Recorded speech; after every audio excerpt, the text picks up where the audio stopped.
Here's the latest progress on my Roguelike RTS engine, which I'm calling Loam. I've changed the art style to more of a truer ASCII now. It used to be just an Arial font, and for a while there I didn't even have ASCII. I just made it colored tiles, I guess. But people had commented that it had lost some of its charm, and I agreed. And now it's a real ASCII. It's like a system font. Everything's fixed width and old school. And I gotta say, I like it. The workers are a lot smaller as a result. Maybe I'll have to change that. But overall, I like it. So some of the newest things I've added are building and crafting. Here are the menus appearing in the lower right. There's nothing in them because you need resources before you can build or craft anything. So I'm going to send everybody to go mine. Here's another new thing. It now just flickers a color to see what you've selected to be mined, and in multiplayer it's colored per player, so you can see what everybody else is mining as well. So now I have some stone, which is these gray colons, and some dirt, which is a brown pound sign, and I can build and I can craft. Building is just putting down the exact same material that you got, so I can just put some dirt back down here on the ground. It will, oh whoops, I gotta click on it.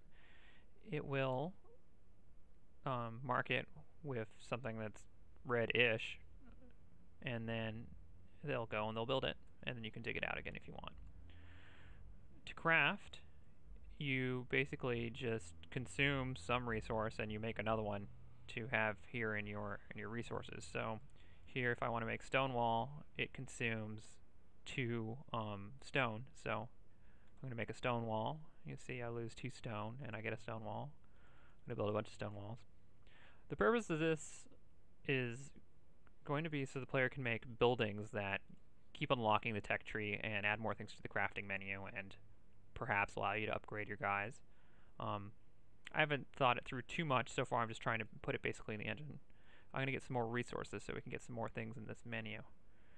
Here I'm mining this stone star is what I've called this thing. It's procedurally generated, gets a few tentacles, and it grows, and it's going to grow as the game goes on. It'll get a little bigger over time, and it's going to be one of the main resources. It's sort of going to replace trees in the game. So now that I have a bunch of stone star, I can make a door. So that's the general progression of crafting. You need the prerequisite resources, which you either have to find or maybe you have to make them themselves. And then you can craft whatever. So I'm going to get a lot more stone because I want to give an example of what I'd like the player to do to make a building. Ideally, and I've done this before, I think I have it in another video, I'd like the player to make a building which is just basically a square of walls with a door on it. And, whoops, I'm in the wrong menu here. We're going to build stone walls. See if I even have enough for it.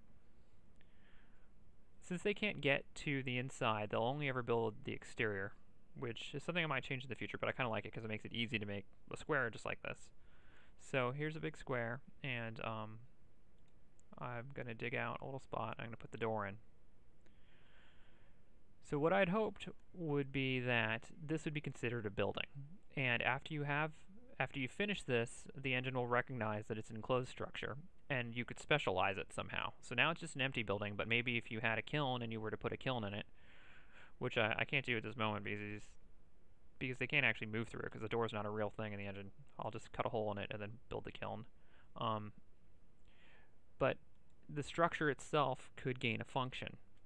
And an example, well, I guess if we have a kiln in here, we'd say this is some sort of pottery building. And now that this building exists, maybe the build menu could be increased to include pottery, or the crafting menu could be increased, and you could craft something made out of clay, for example. And that's what I want to do for all the buildings. But that's for later. For now, I'm going to make the game a lot more RTS-like. One of the newest things I've put in to that effect has to do with the unit sizes. Everyone's small so far. They've got move commands too, RTS style. except for if you select a bunch of them, they will all move together into the same tile, which is no good, but that's easy to fix, and I'll fix that next. So these guys are small, and I want to have units of varying size, and so I've begun to put in something that detects how big a hallway is, and let me see if I can get the overlay. So there it is in pink. These numbers show how big an area is. It maxes out at 4 because I don't plan on making anything bigger than 4 yet. But if you dig a skinny hallway, let's see, are they actually digging? This overlay hides the whole thing. It'll be just 1 wide, and then if we widen it, it should say that 1 unit who's 2 tiles wide will fit, and that's what it says. So I haven't made any pathfinding to deal with that, and I don't even have any larger units that could use that, but that's going to be the direction it's going for a while. It's be bigger units, some very basic buildings are just going to get basically implemented in the engine, but no real game features from it. And then making it feel more like an RTS, better movement, maybe some sort of movement algorithms where they avoid each other as if they move into each other, instead of just ending up in one giant stack as they do now. So that's it, and I'll be blogging about any little additions I make. Thanks for watching.